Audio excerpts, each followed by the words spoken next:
샬롬. 오늘도 하나님의 평강이 여러분들의 삶과 여러분들이 하시는 모든 일 가운데 충만하시기를 소망합니다. 기도하겠습니다. 아버지 하나님, 우리를 깨워주셔서 가장 첫 시간 하나님 앞에 엎드리게 하심을 감사드립니다.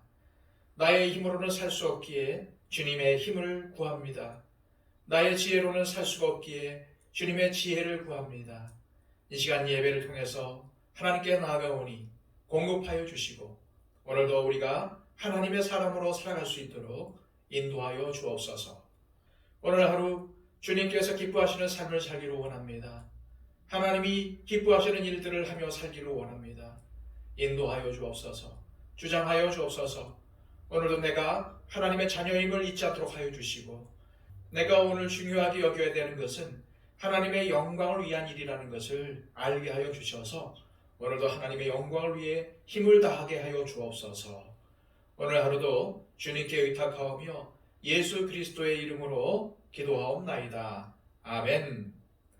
다 함께 찬송가 350장 찬양 드립니다.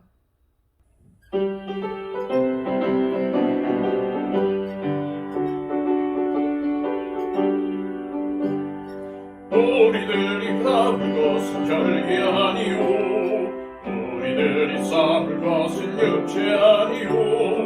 마귀 권세 맞서 싸워 깨쳐버리고 주를 영원 살릴 것일세. 한마음으로 힘써 나가세, 한마음으로 힘써 싸우세.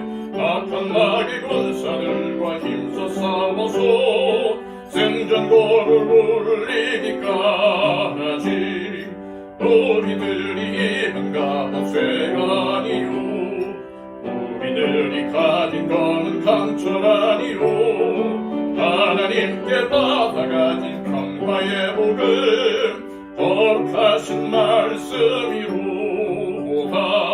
한마음으로 힘써 나가세, 한마음으로 힘써 싸우세. 악한 마귀 군사들과 힘써 싸워서 생전고를 울리기까지. 악한 마귀 죄 아무리 강할지라도 우리들의 대장 예수가 앞서가시니 주저 말고 용감하게 힘써 싸우세. 죄로 승리 얻을 때까지 한마음으로 힘써 나가세, 한마음으로 힘써 싸우세. 악한 마귀 군사들과 힘써 싸워서 생전고를 울리기까지.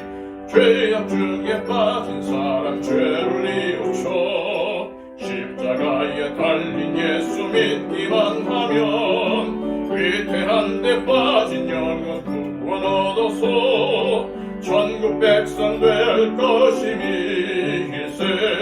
한마음으로 힘써 나가세, 한마음으로 힘써 싸우세. 악한 마귀 군사들과 힘써 싸워서 생전고를 울리기까지. 이 시간 우리에게 주시는 하나님의 말씀은 신약성경 고린도후서 10장 1절에서 6절까지의 말씀입니다. 신약성경 296쪽입니다. 너희를 대면하면 유순하고 떠나 있으면 너희에 대하여 담대한 나 바울은 이제 그리스도의 온유와 관용으로 친히 너희를 권하고 또한 우리를 육신에 따라 행하는 자로 여기는 자들에 대하여 내가 담대히 대하는 것 같이 너희와 함께 있을 때에 나로 하여금 이 담대한 태도로 대하지 않게 하기를 구하노라.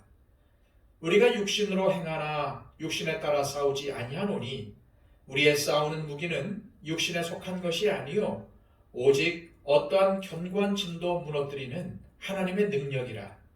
모든 이론을 무너뜨리며 하나님 아는 것을 대적하여 높아진 것을 다 무너뜨리고 모든 생각을 사로잡아 그리스도에게 복종하게 하니 너희의 복종이 온전하게 될 때에 모든 복종하지 않는 것을 벌하려고 준비하는 중에 있노라. 아멘. 바울은 고린도 교회에서 벌어지고 있던 여러 가지 불미스러운 문제들과 갈등과 분열에 대해 성도들을 질책하며 복음의 진리 위에 굳게 서고 사랑을 실천함으로써 교회다움과 성도다움을 회복하라는 메시지를 고린도 전서에 적어 보냈습니다. 하지만 막상 이 편지를 가지고 방문했던 바울의 동역자인 디모데는 여러 가지 어려움을 겪어야 했고 고린도 전서의 내용은 고린도 교회에 더 큰 논쟁과 다툼을 일으켰습니다. 바울의 메시지를 아멘으로 받아들인 사람도 있었지만 거짓 교사에게 현혹되었거나 바울의 사도직을 의심했던 사람들은 편지를 읽고 더욱더 바울을 거세게 비난하며 등을 돌렸던 것 같습니다. 이것은 바울이 고린도 전서를 디모데 편에 보낼 때에 기대한 반응은 아니었습니다.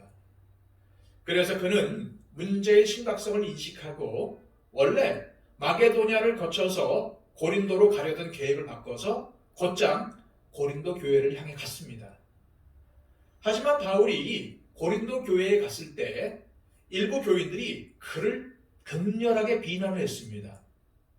그런데도 대다수의 고린도 교인들은 바울을 변호하거나 보호해주지 않았던 것 같습니다. 결국 바울은 고린도 교회를 생각하며 우리에게는 알려지지 않은 한 통의 편지를 써서 동역자 디도의 편에 보냅니다.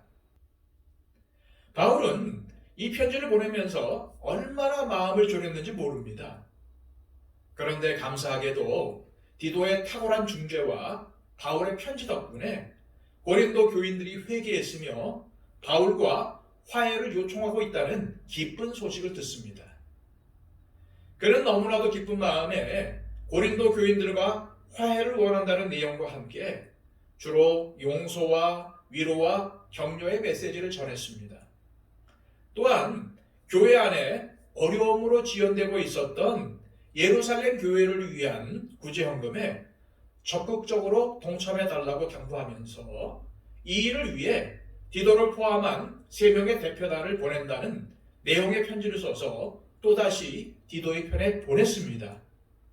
이 서신이 바로 우리가 읽고 있는 고린도 후서입니다. 고린도 후서 1장에서 9장까지는 용서와 위로와 격려와 화해의 메시지가 주를 이룹니다. 그리고 구제헌금에 관한 메시지도 포함되었죠. 그런데 10장에 들어서면 바울의 메시지가 아주 강해집니다. 그는 마치 적군을 목전에 둔 군인처럼 여러분들이 나를 공격한다면 언제든지 맞서 싸우겠다는 강한 의지를 전하고 있습니다. 이 때문에 과연 고린도후서 10장에서 13장까지의 메시지가 바울이 기록한 게 맞는지 의구심을 갖는 사람들이 있습니다.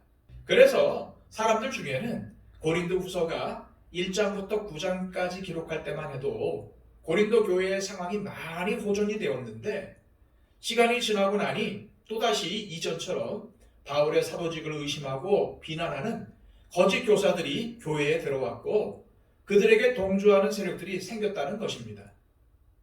그래서 바울은 정말로 이번 기회에 고린도 교회의 고질적인 악습을 뿌리 뽑고야 말겠다는 결연한 의지를 가지고 다시 펜을 들었는데 그것이 고린도후서 10장에서 13장까지의 내용이라고 주장하는 사람들이 있습니다. 실제로 10장부터 13장까지의 내용을 보면은 고린도후서를 통해서 가장 표현이 강경합니다.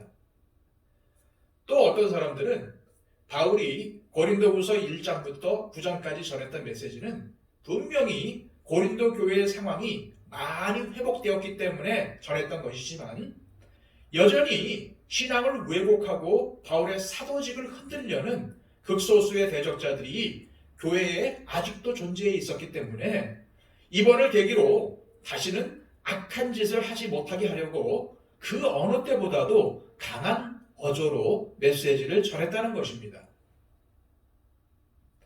어느 주장이 맞는지는 모르겠지만 한 가지만은 확실합니다. 바울은 10장에서 13장까지의 메시지를 통해서 강력한 영적인 전쟁을 벌이고 있다는 것입니다. 그가 싸워야 할 적은 교회의 진리를 오염시키고 바울의 사도직을 흔들고자 하는 불손한 세력들이었습니다. 우리는 여기서 교회를 오염시키는 것과 바울의 사도직을 흔드는 것이 별개의 문제가 아니라는 사실을 알아야 합니다. 왜냐하면 바울의 사도직을 흔드는 것은 바울이 고린도 교인들에게 전했던 복음의 진리와 가르침을 잘 따르지 못하도록 만드는 가장 효과적인 대적자들의 전략이었기 때문입니다. 옛날에는 전투 중에 대장이 죽었다면 곧 그 전쟁의 패배를 의미했습니다. 그래서 이순신 장군도 싸움이 급하니 나의 죽음을 알리지 말라고 하지 않으셨습니까? 따라서 바울이 자신의 사도직을 강조하며 변호했던 가장 중요한 이유는 대적자들과 싸워 승리함으로 진리 가운데 고린도 교회와 성도들을 지키기 위해서였습니다. 바울 사도가 오늘 본문을 통해 하고 있는 경고의 메시지는 절대로 사탄의 세력을 방심하면 안 된다는 것입니다. 그렇습니다. 우리는 어떻게든 기회를 잡아서 성도들을 미혹하여 교회를 무너뜨리려는 사탄의 세력이 있다는 것을 결코 관과해서는 안 됩니다. 바울은 복음을 전파하며 세운 교회에서 목회를 하면서 이 문제를 아주 정확하게 꿰뚫고 있었습니다.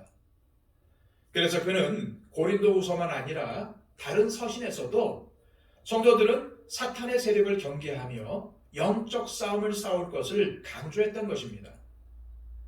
바울은 에베소서에서 이런 말씀을 했습니다.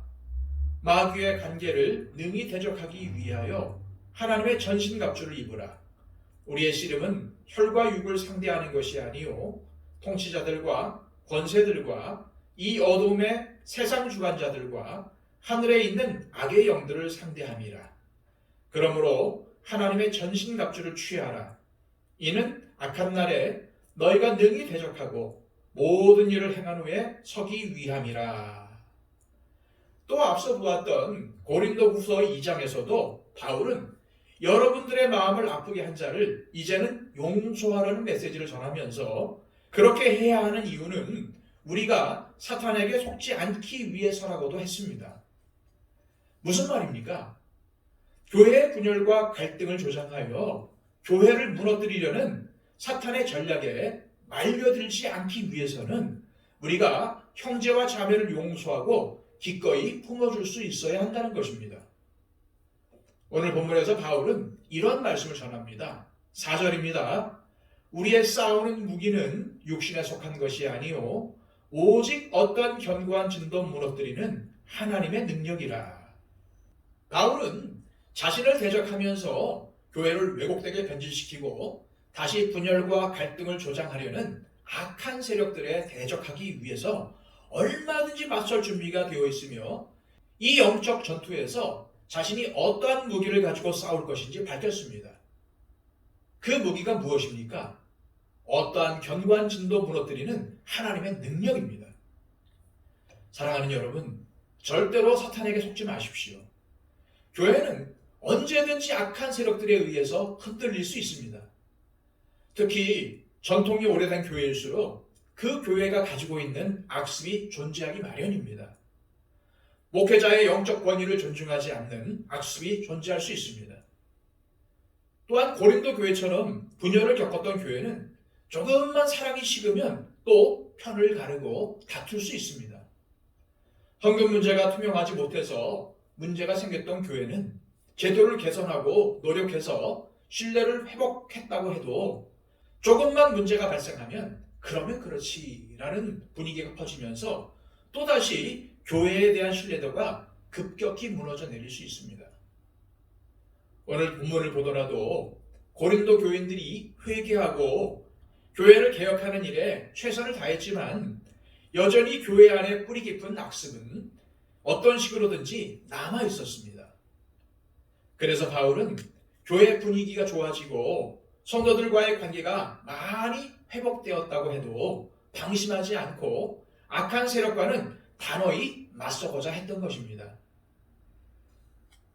이 시간 기도하실 때 주님, 우리 교회가 항상 영적으로 깨어있게 하옵소서. 내가 영적으로 깨어 경성하게 하옵소서. 그래서 사탄에게 속지 말고 절대로 악한 세력이 우리 교회에 침투하여 분열과 갈등을 조장하지 않도록 우리 모두 진리에 바로 서고 서로 사랑으로 하나 될 수 있게 하옵소서라고 기도하시기 바랍니다. 그리고 또한 우리 한국교회가 하루속히 회복이 되고 또한 부흥의 역사를 다시금 경험할 수 있게 해달라고 기도해 주시기를 바랍니다. 우리 교회 안에 어려움을 겪고 있는 형제와 자매들을 위해서 중보해 주시고요. 육신적인 약함과 또한 육신의 질병을 갖고 있는 분들을 위해서도 기도해 주시기를 바랍니다. 그리고 지진 피해로 인해서 어려움을 당하고 있는 튀르키예와 시리아의 난민들을 위해서 기도해 주시고요.